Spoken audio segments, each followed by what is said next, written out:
करके हमें कथा याद आ गई। बिठूर क्षेत्र की घटना है। बिठूर क्षेत्र, बिठूर गए ना आप लोग, गए होंगे। बिठूर क्षेत्र की घटना है प्रदीप भैया। एक दानचंद नाम का व्यक्ति था। दानचंद नाम ही दानचंद था, किसी को फूटी कौड़ी नहीं दी उसने कभी। लोगों ने नाम रख दिया दानचंद। पत्नी ने कहा मरते जीते एक बार गंगा ही नहा ले, कुछ न कर तो। गंगा नहाने में कौन सा पैसा लगता है। अब पत्नी के आगे विवश हो गया, गंगा नहाने के लिए पहुंचा। सुबह चल दिया 4 बजे पैदल पैदल गंगा जी पे पहुंच गया। गंगा जी में स्नान करने के लिए जाता है।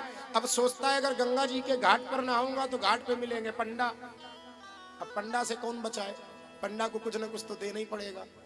तो क्या करे, बोले गंगा जी तो सब एक ही सी है, जैसे ये स्नान वाला घाट वैसे ही मुर्दा घाट, क्यों ना मुर्दा घाट पे नहा लिया जाए। अब मुर्दा घाट पे नहाने पहुंच गया। वस्त्र उतार करके रखे, जैसे ही गंगा जी में डुबकी लगाई, भगवान तो वहीं कौतुकी, भगवान प्रकट हो गए पंडा का रूप बना के। जजमान की जय हो। अब इसने देखा महाराज तुम कौन हो। भगवान बोले हम पंडा। आप पंडा हो तो आप यहाँ क्या करने आए हो। बोले हम यहीं रहते हैं, साल 2 साल में कभी कभी आप जैसे महान लोग यहाँ आते हैं और साल 2 साल का हमको खाने को दे जाते हैं।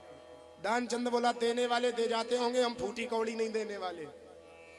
भगवान बोले देख मेरे घाट पर आया है तो बिना दिए तो नहीं जाएगा, कुछ ना कुछ तो देना ही पड़ेगा। दानचंद विवश हो गया। बोला महाराज हम नहीं मानते हो तो संकल्प दे रहा हूं। काहे का? एक धेला दूंगा आपको, लेकिन वो भी नकद नहीं, उधार है, उधार। भगवान बोले चल तू संकल्प तो ले, उधार ही ले। संकल्प ले लिया, घर चला आया। इसने सोचा अब एक धेला के चक्कर में कोई थोड़े चला आएगा दरवाजे पे। आश्चर्य तो तब हुआ, आधे घंटे बाद दरवाजे पर भगवान ने कुंडी खटकाई। पत्नी अंदर से निकल के आई। महाराज आप कौन? बोले हम पंडा। आप यहाँ क्या करने आए हो? बोले आपके पति देवता संकल्प ले आए कि हम एक धेला देंगे, वही अपना धेला मांगने आए, लाओ धेला। पत्नी गई पति के पास में, बोले महाराज। दानचंद बोला कौन है? बोले पंडा। बोले क्या करने आया? बोले धेला लेने। अब दानचंद ने सोचा धेला जाएगा, धेला चला जाएगा। इसने तुरंत बहाना बनाया, जाओ जाकर के कह दो तबीयत बहुत ज्यादा खराब है, मिलने नहीं आ सकते। पत्नी भी गई मुंह लटका के। महाराज भगवान बोले क्या हुआ? बोले सुबह सुबह गंगा नहाने चले गए, सर्दी लग गई, सर्दी का मौसम, सर्दी लग गई, तबीयत बहुत खराब है, आ नहीं सकते। भगवान बोले अरे राम राम राम, बड़ा गलत हुआ। कोई बात नहीं, मेरा यजमान है, जब तक ठीक नहीं हो जाएगा मैं यहीं रहूंगा। अब पत्नी गई दौड़ के। दानचंद बोला क्या हुआ? चला गया पंडा? बोले चला नहीं गया, उसने झंडा गाड़ दिया। कह रहा जब तक ठीक नहीं हो जाएगा यजमान तब तक यहीं रहूंगा। अब दानचंद ने सोचा यहां रहेगा तो खिलाना पिलाना और पड़ेगा। अब अच्छी आफत आई। दानचंद इतना निपट कंजूस महाराज। दानचंद बोला जाओ पत्नी से कह दो जाकर के वो तो मर गए अभी अभी। पत्नी भी बड़ी सिखी पड़ी महाराज, झूठ मूठ के आंसू बहा के मुंह लटका के पहुंच गई। महाराज भगवान बोले क्या हुआ? वो तो अभी भी चल बसे। भगवान बोले बड़ा गलत हुआ।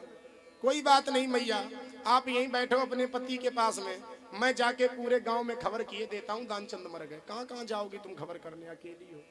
भगवान गए दौड़े दौड़े पूरे गांव वालों को बताया भैया जल्दी चलो दानचंद मर गए। अब सब गांव वाले इकट्ठे हो गए। इतना निपट कंजूस महाराज, इसने सांस लेना ही बंद कर दिया। कहीं सांस लूंगा तो लोग जान न जाए कि नाटक किए पड़ा है।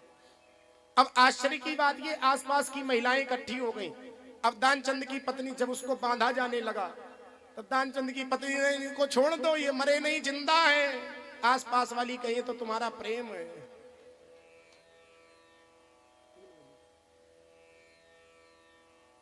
आसपास के लोग कहे तो तुम्हारा प्रेम है, ये तुम्हारा मोह है, मरने वाला तो मर ही गया, जाने दो छोड़ो।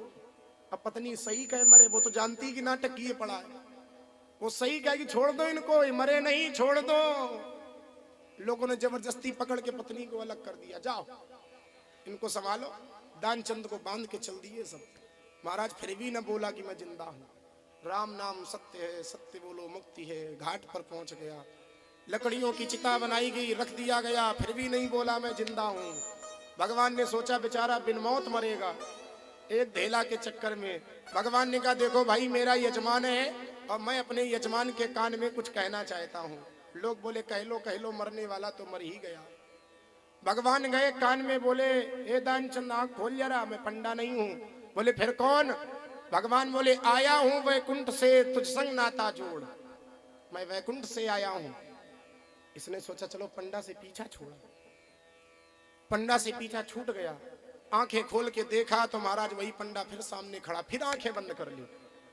भगवान बोले, भाई मैं तुझसे हार गया, मुझे कुछ नहीं चाहिए, अब तू मुझसे मांग ले, तुझे क्या चाहिए? बोला महाराज ज्यादा कुछ नहीं चाहिए, अगर देना चाहते हो तो इतनी कृपा करो, धेला दीजिए छोड़। जो हमने आपसे संकल्प लिया कि हम आपको धेला देंगे, वो धेला हमारा छोड़ दो, बाकी हमें और कुछ नहीं चाहिए। तो ऐसी कंजूसी किसी काम की